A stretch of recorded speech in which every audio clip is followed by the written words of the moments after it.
Talks, a podcast designed to support people going through relationship breakdown and all of the challenges this brings. I'm Matthew Taylor.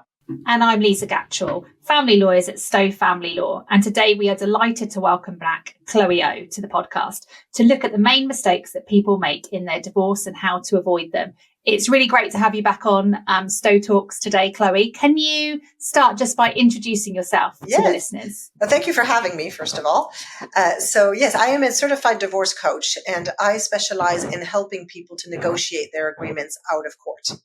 So whether they're discussing the situation directly, working with a mediator, through solicitors, or sometimes even going to an FDR, the point is to try and help them to lead that negotiation in the best way possible. And I work in particular with international families who are usually expatriates and who have a whole other layer of challenges that arise in this time.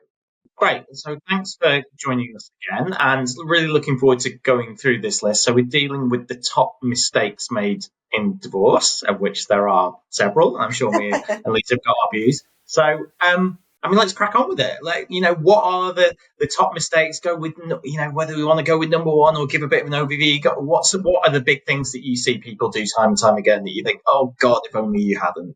Yeah, and I think that's a very good question. That's what I was trying to gather my thoughts ahead of time, thinking, how do I break this down? But it all kind of fits into this one big mistake, which is shooting from the hip. And people rushing in without taking time to understand what their options are, to understand how things work in practice. Sometimes it's even just very simple things like the timeline to get divorced, what the steps are, what it requires, but also, looking into NCDR options, just taking time to know what they're heading into. And in the same spirit, they tend to rush into negotiations.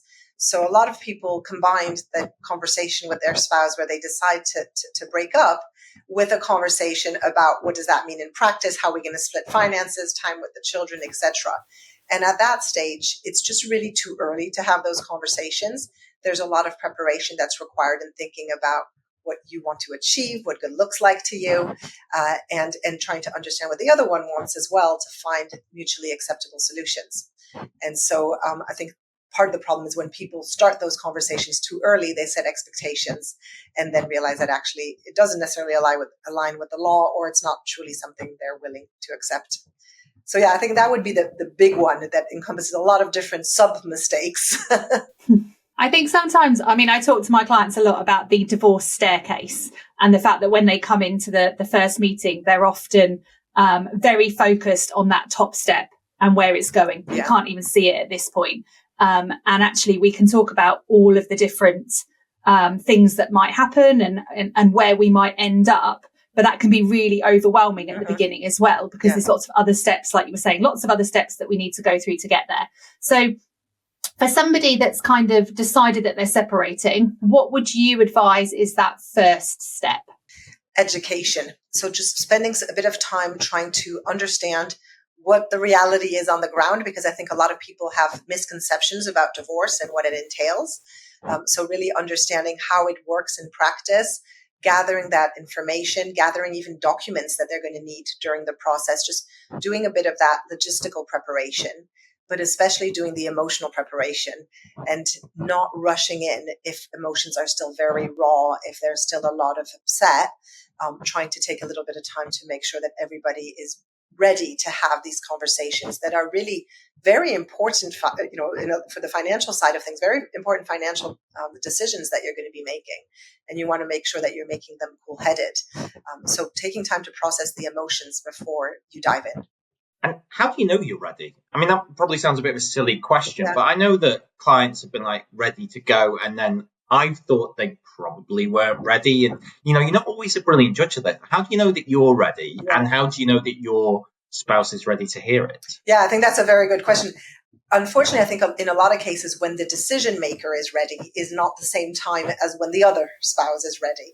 And that's one of the disconnects that happens, especially when they're trying to rush into negotiations, where one of the two has already been thinking about the divorce for quite a while, possibly even thinking about how it would work in practice after the divorce and where the children would be, etc. And then they're ready to rush in and the other person is barely catching up. And so I think it's difficult for people to accept that they're ready, but the other person might not be. And that actually it's in everyone's benefit to make sure that they're both at the right stage to be able to start having the practical conversations.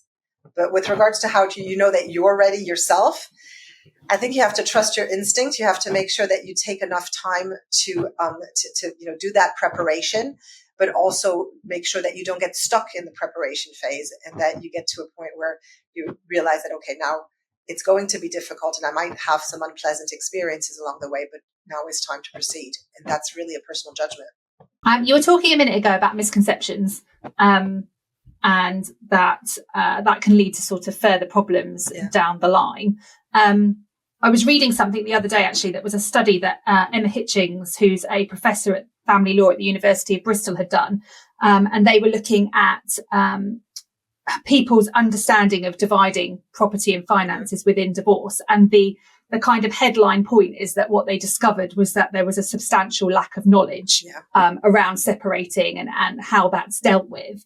And an assumption that came from that was that a lot of people just felt that everything was split 50-50. Yeah. So if we were having that conversation early on and they were perhaps, like you were talking about, we're having a conversation about separating and then we're immediately going into finances and we're coming at it with an assumption that everything's going to be split equally. That's obviously not correct. And I wonder whether, Matt, I'm going to come over to you. We should talk about that because that's obviously a big assumption to make. And it's not quite how the law works, is it?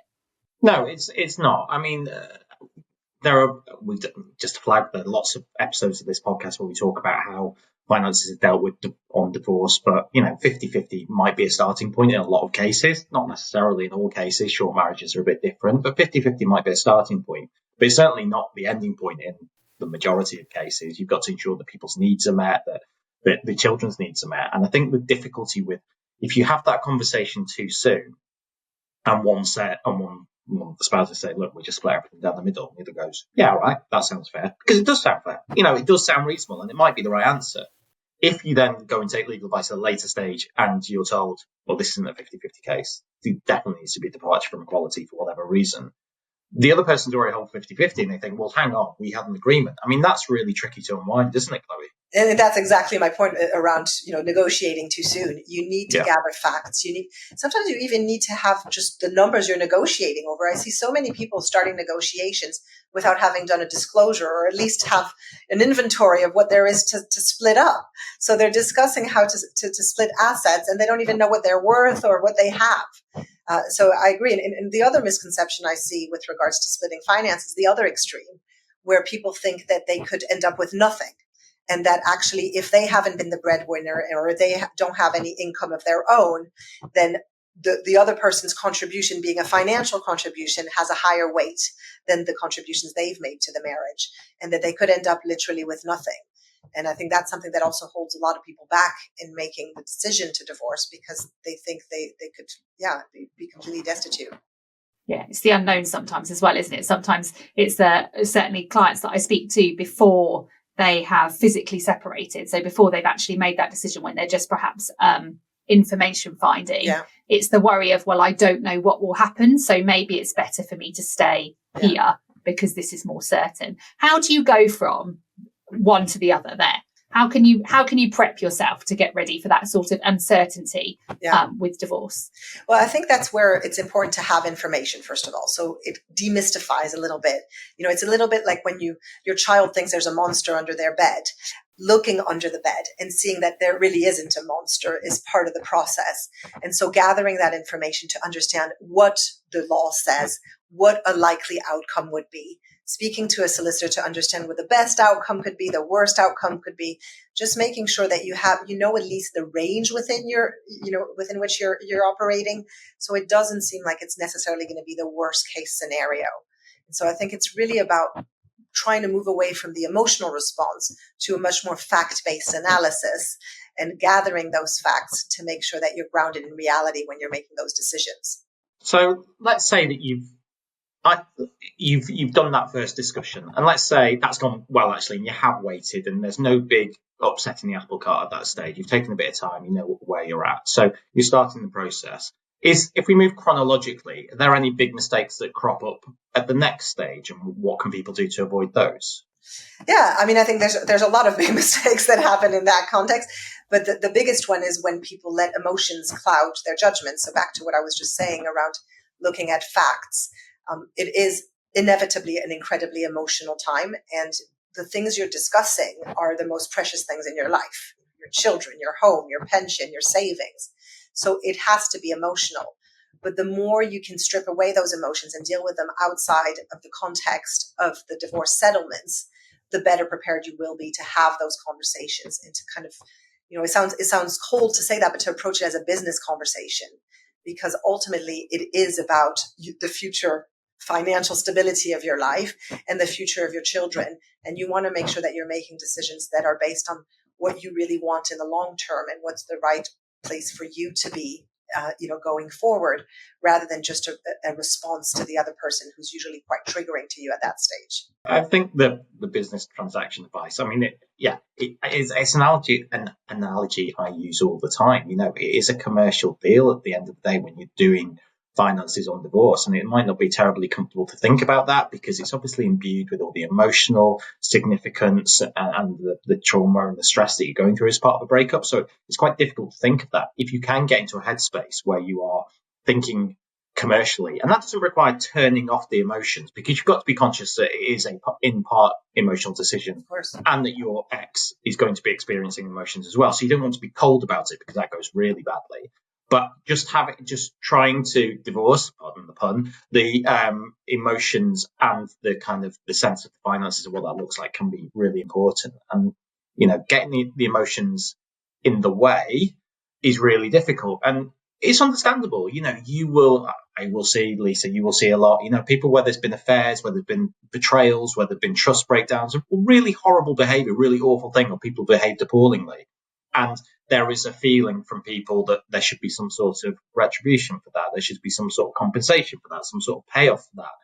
Often there isn't. But that's something that can get in the way and can make the process harder, longer, and more expensive. I mean, Lisa, is that something, presumably you see that and have to talk to clients about that fairly regularly as well?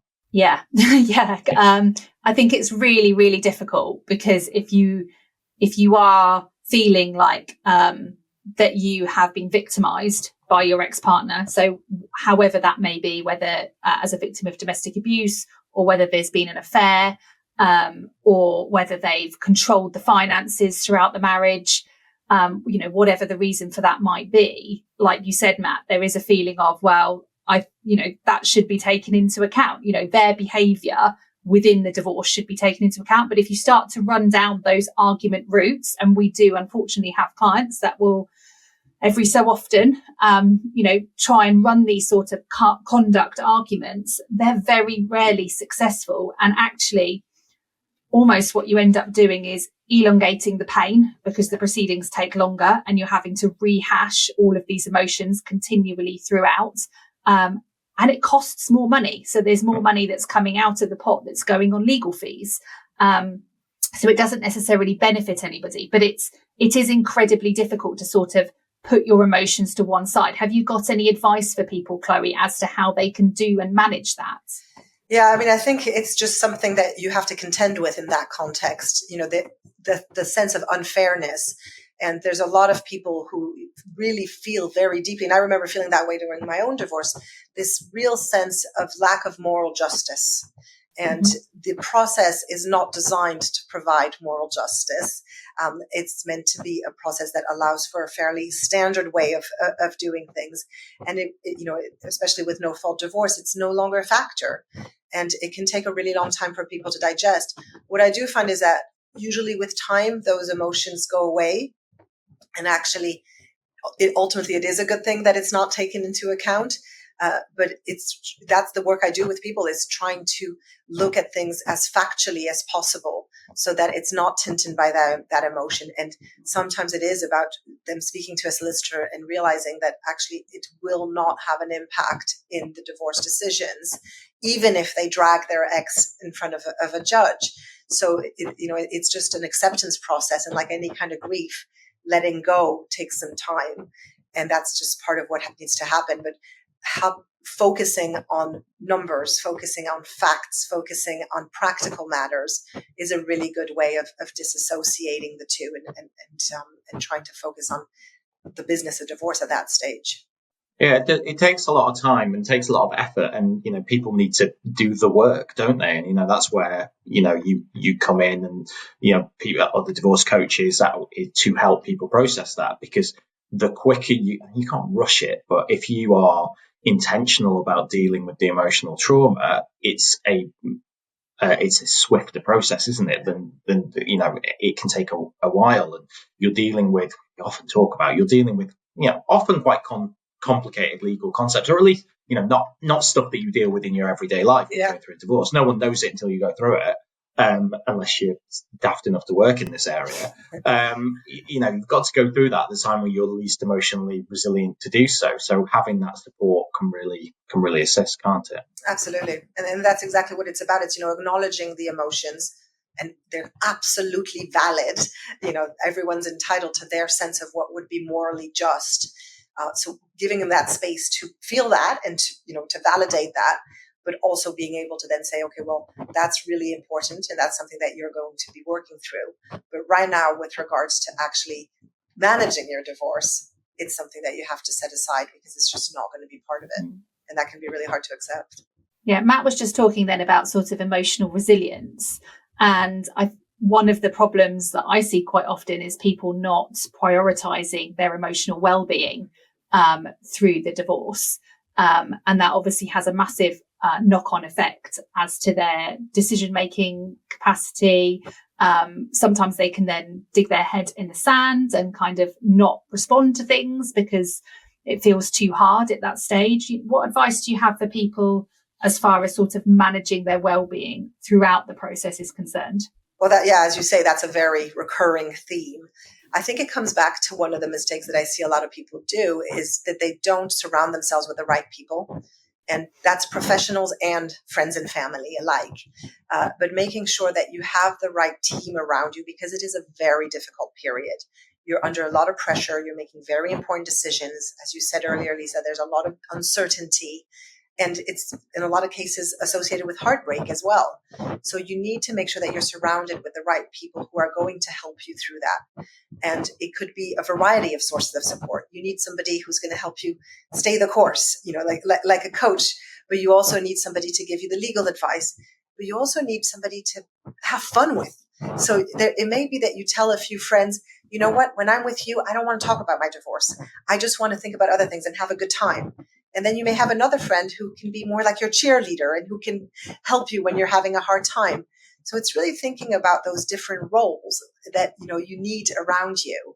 And I have a little kind of star diagram that I've put in my book as well with the different types of support you need. And I always tell people, try and put a name against each of those different categories of people, and make sure it's not one person isn't on more than two of the bits of the star, because then they get overloaded. So think about whether you have somebody who's going to be there for moral support. Do you have somebody who's going to be there for fun? Do you have somebody for the legal side of things, for the financial side of things, for the strategic side of things? And make sure that you have the right people mobilized with clear expectations as to what you need from them. And of course, you're one of those bits of the star as well. What are you going to do for yourself to make sure that you are taking care of yourself through all this? I really love that idea about having a specific person for each different area. I mean, you were talking about that, and I was thinking to myself, oh my God, I'd love to be someone's fun buddy to not talk about divorce. Unfortunately, I'm not fun enough for anyone to fulfill that role, so I'm going to be on the boring legal side forever. But it's a cross to bear. But I think that's a really good way of kind of compartmentalizing stuff. So I think a lot of the things that we talked about so far have been the difficulties of emotional, or the way of the conduct, or and the impact of those are maybe to make the negotiations harder generally, but they're unpickable. Some of the problems, however, can cause big legal issues. And one of the common, so I'm going to turn the spotlight on Lisa because you did it to me earlier, so fair's fair. One of the big things that we see as a common problem is when people come to an agreement and they say, we're ignoring pensions, or you get the house, I'll get the pension. So, Lisa, I wonder if you can talk about the legal impact of that, and then Chloe, your experience of seeing how that dynamic can play out with your clients. Funnily enough, I had this exact conversation with a client on Monday at an initial appointment. Really significant pensions, like quite a lot of equity in the house, and therefore there was the possibility that you could capitalise. So take money, more cash, instead of having a pension share. And I think there has been a lot of research in relation to this, and particularly where people have been doing their own divorces. It came to light that actually when pensions were involved in cases, there just weren't enough pension sharing orders that the courts were making. And so they've been kind of delving into this more as to what's the reason behind that. And I think what often happens is, if we're looking at stereotypes, the wife will often prioritise the house and prioritise that, particularly maintaining the family home. Sometimes, coming back to emotions, there's a lot of emotions that are kind of connected to that property, and they want to do everything they can to maintain it. But there might not be enough money available to allow that, and therefore they might forego a pension claim to be able to have more of the house than they would have otherwise been entitled to.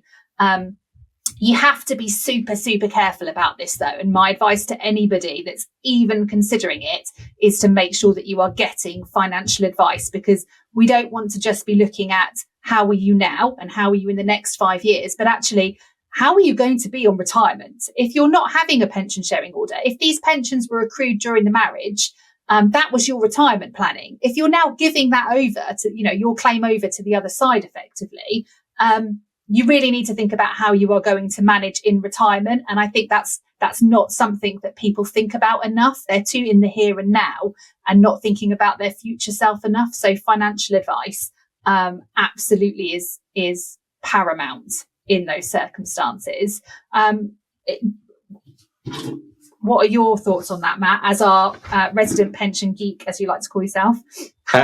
Yeah, self-confessed geek. It's completely true, and it can be really problematic. And without going too pension geeky, obviously we know from previous discussions, and there's lots of episodes that we've done on pensions. There's one that we did with Kerry Griffiths that's well worth a listen to.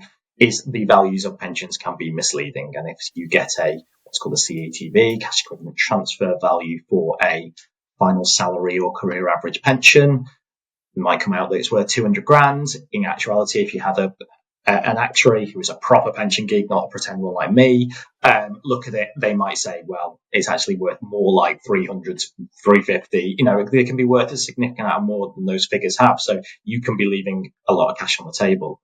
It's problematic. And if you get as far as actually doing a deal on that basis and getting it before the court, you're stuffed.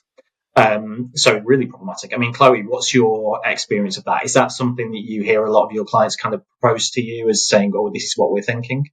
Yeah, I mean, it's a classic, as Lisa said, it's slightly stereotypical, but there will be typically one of the two spouses who's very wedded to the house and wants to keep the house at all cost. Sometimes it's, they're giving up on pension.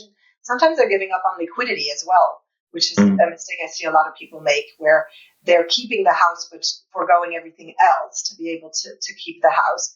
And then they put themselves in a situation where if they lose their job, they've only got enough money to live a couple months. So they're going to have to sell that house if something bad happens. And that's a very vulnerable place to be. So I always make sure people have the right mix in terms of, of course, where you're going to live, but also the long term and thinking about retirement and later life, but also liquidity in case things go wrong. And I think that's a mistake people make in their financial and children related agreements, is they think very short term and they only think of if everything goes smoothly.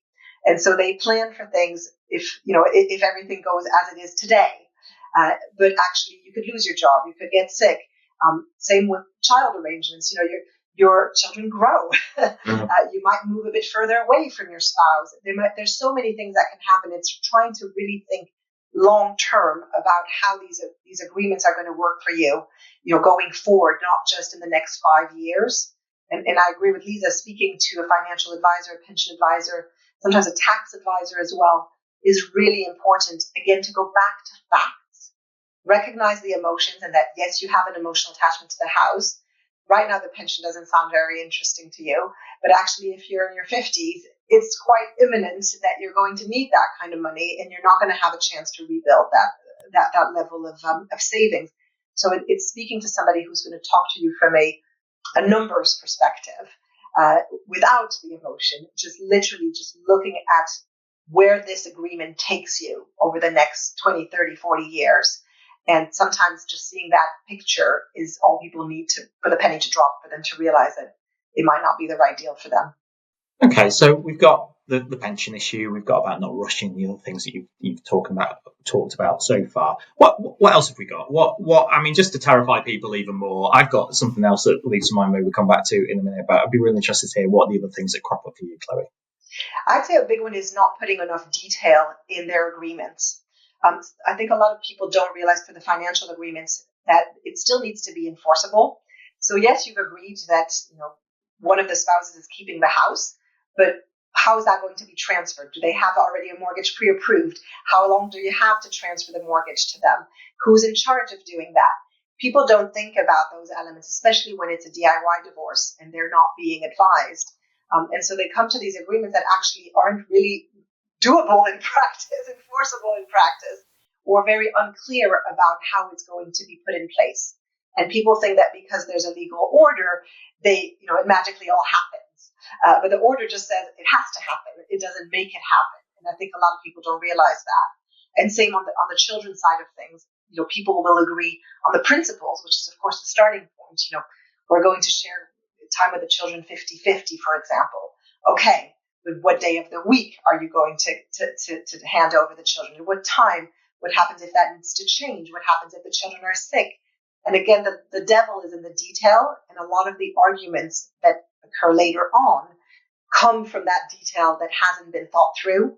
So I think it's really thinking about every scenario you can imagine and trying to anticipate as much as possible the implementation of these agreements and how they're going to work in practice today, but also in 5, 10, 20 years. I think sometimes when people have gone to mediation and they come to us, they can feel like, because they want to put, their agreement put into a financial order, they can feel sometimes like we're being difficult as lawyers, because we're like, but how is that going to happen? And what's going to happen there? And almost, we are worst case scenario people, because we are thinking about making sure that kind of all the gaps are closed, so that if in the worst case scenario, this paragraph can be enforced and this one can be enforced. And, we kind of see these things when they go wrong, and therefore we work backwards to make sure those things don't happen for everybody. But that can be really challenging for clients, because they're like, we've reached an agreement. Why are you being so difficult? Can't you just put in that it's going to be sold and it's going to be 50-50? Why do we need to have all these, or it's going to be transferred? Why do we need a default sale clause if that transfer can't happen, or if they can't remove me from the mortgage? It will all be fine. And it's like, well, because we see that sometimes it's not all fine. So we need to kind of think of those things. But that can be really challenging for people, I find. Yeah. The trade makes us a little bit cynical, I guess, because we see the bad scenarios. I have a lot of clients who, have negotiated something directly or through mediation, and then do not want to go see a solicitor because they're worried that they're going to raise something that's going to somehow, challenge their agreements. And same with seeing a financial advisor at that stage. But actually, it's still time to change it. And even though you don't want to, at least you haven't already sealed an order that isn't adequate. So it's not ideal, but it's still better than the alternative. Yeah, and it's often not about changing it. It's about finessing it or tightening it. And you can never have a perfect order which is going to envisage every possible scenario ever. And actually, there are some orders that clients want too much detail in, and you just think, the more detail you have in, the more complicated it is, the more likely there's going to be a drafting error or a slip up, or something's going to be contradictory. And then still something random happens, because life, you can't predict every eventuality. So there is a sweet spot. Our job is to be cynical and difficult. That's basically the job description, isn't it? Like, we have to go, but it's worst case scenario stuff. You're completely right, Lisa. It's voice of misery half the time, but it's to protect against what we see. So something I've thought about when I was thinking about what are common mistakes, and this is a very techie thing, but it can be a huge issue, and it's not in every case, but particularly on second marriages, later in life marriages, it's about a big mistake can be not considering a prenuptial agreement.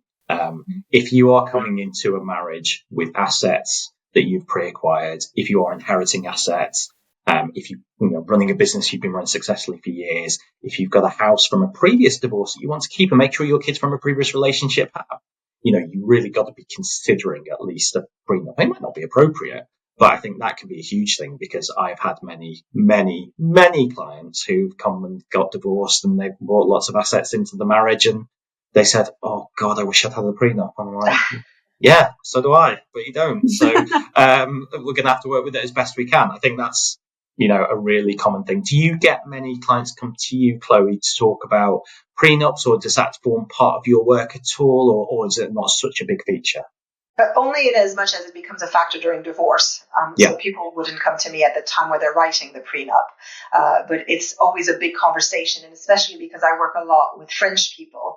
And in France, there is a matrimonial regime system where it's basically a state-enforced prenup. And so there is that idea that there's very clear terms for what would happen if the relationship breaks down. And French people often really struggle to understand that in England it's very different. And so they think they've got something very robust, very clearly defined, but actually it isn't necessarily applicable, or not as automatically applicable in England and Wales as it would be in France. So in that context, I hear a lot about prenups. I think another mistake I see a lot of people having made is that they've signed a prenup, but then they never update it. So they may have married quite young, and circumstances changed quite significantly since the time of the prenup. But then, of course, life takes over, and things evolve, and then the prenup doesn't really make sense anymore at this stage, where the time where they're divorcing, one of the two is usually very wedded to the terms of it. We have an agreement. Why is this changing now, while the other is challenging it? And so then it creates a lot more conflict at the time of separation. And any other kind of top mistakes? Yeah, I've got a couple actually that I was thinking about as we've been talking. So the first one is lack of financial disclosure within. So coming to financial settlements without actually knowing what's in the pot to begin with, particularly if you have one party who comes with a very nice spreadsheet. We've talked about this before. They turn up with a spreadsheet and they say, "You don't need anything else. Everything's within the spreadsheet. This is what we can work off." The mistake I think there is to take the easy route and just agree the spreadsheet, because the spreadsheet might be right, but equally the spreadsheet might not be quite right. So I think sometimes, it's not difficult to ask for financial.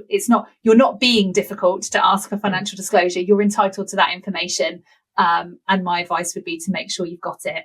And the other one that I was thinking about, we were talking about parties that have reached agreements together, is they're not getting a financial order. So they do their DIY divorce. Yeah, they do their DIY divorce themselves. They get the final order within the divorce. They've agreed, sale of the property, split 50-50, and they say, "We don't need to do anything about that. We don't want to incur any legal fees getting that drafted up. So we'll just leave it there." And that's a big mistake, because your financial claims are then still open. So, we talk about then, or if you win the lottery, if you get an inheritance, if anything happens really, after that point, the difficulty is that your ex-partner could still come back. And we will see it. I'm sure Matt's seen it, where parties think they've had an agreement. A significant period of time can pass, 5-10 years in some circumstances, if not more. And then all of a sudden somebody pops back up again. And they then want to talk about the finances, and that's really difficult when we're further down the line, and brings up a whole host of new emotions. So my advice there would always be, if you've got that agreement, just get that final step done, get it put into a financial order, so that you can both draw a line and move forward. And I think those 2 points, Lisa, they boil down to a fear of overspending, because it's very scary for people during divorce. You don't know, even if you're well off, you don't know what your financial future looks like at that stage. And so people are very nervous about spending a lot.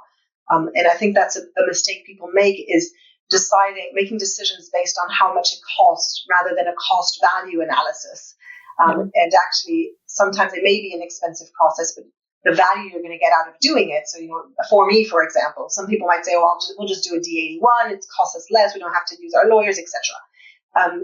But actually, if you don't have any visibility of the matrimonial assets, it may be worth spending a little bit more money, a bit more time doing a Form E to get that visibility, because actually the impact of not knowing what's out there makes you a lot more vulnerable to an unfair settlement. So it's, sometimes it's really looking at the bigger picture. And that's part of what I do with my clients is, yes, it's going to cost you a bit more, bringing in a financial advisor or having a solicitor to draft your order, whatever it might be, that might cost you a bit more. But if you didn't do it, these are the risks you might incur. And do you really want to take that chance? And they may decide that they do, but at least it's a considered decision rather than just purely, again, emotional, because it's the emotion against, towards money. And even if you spend that money and you find out the spreadsheet was accurate, so you think, oh, maybe I didn't need to spend that money after all, you're paying for peace of mind. And you can control those finances. And look, any good lawyer should be advising you, and I certainly do. There are certain things that my clients will say, well, let's go and do this. And I say, I just don't think it's worth the cost.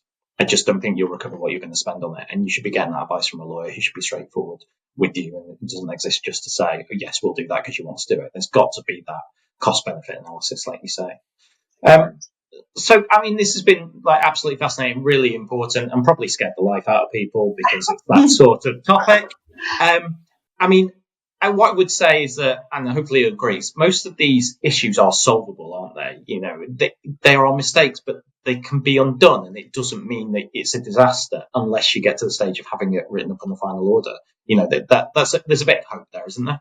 Yeah, that's the education piece we were talking about, right? It's taking your time to gather information, to know what things need to look like, when and why you would bring certain professionals in. All of that information is going to make you more powerful through the process because you're going to have your eyes wide open. You know exactly what to expect. You have the information you need to make informed decisions. And I think that's really a big part of my job is, and I'm sure yours as well, is getting people out of the emotional decision making and into the informed decision making. So the more preparation you can put into it to gather that information, talk even to other people who may have divorce without applying what happened to them to you. But, they may have some lessons learned to share as well that you can draw upon. Just taking time to make sure that you have all that information. And again, that you're surrounded with the right people to help you through it. That's brilliant, Chloe. It's been super helpful. So as always, as you'll be familiar with from your previous appearance, we love to kind of tail the episode with your top tips for what should be done. So can you just finish with the top tips to avoid the common mistakes in divorce? First, I'd say take your time.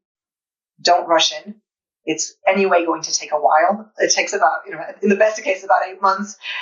In the worst of cases, it can take much longer. So take your time to do this right. This is the single biggest financial decision you're likely to make in your life. So make sure that you're treating it as such. My second tip would be back to what I was saying earlier with regards to thinking long term. Make sure that whatever agreements you're reaching are going to work for you, your children, and your family as a whole in the long term, and account for things that change, because they do change. And some of them we can foresee, like retirement and your children growing up. Others we can't.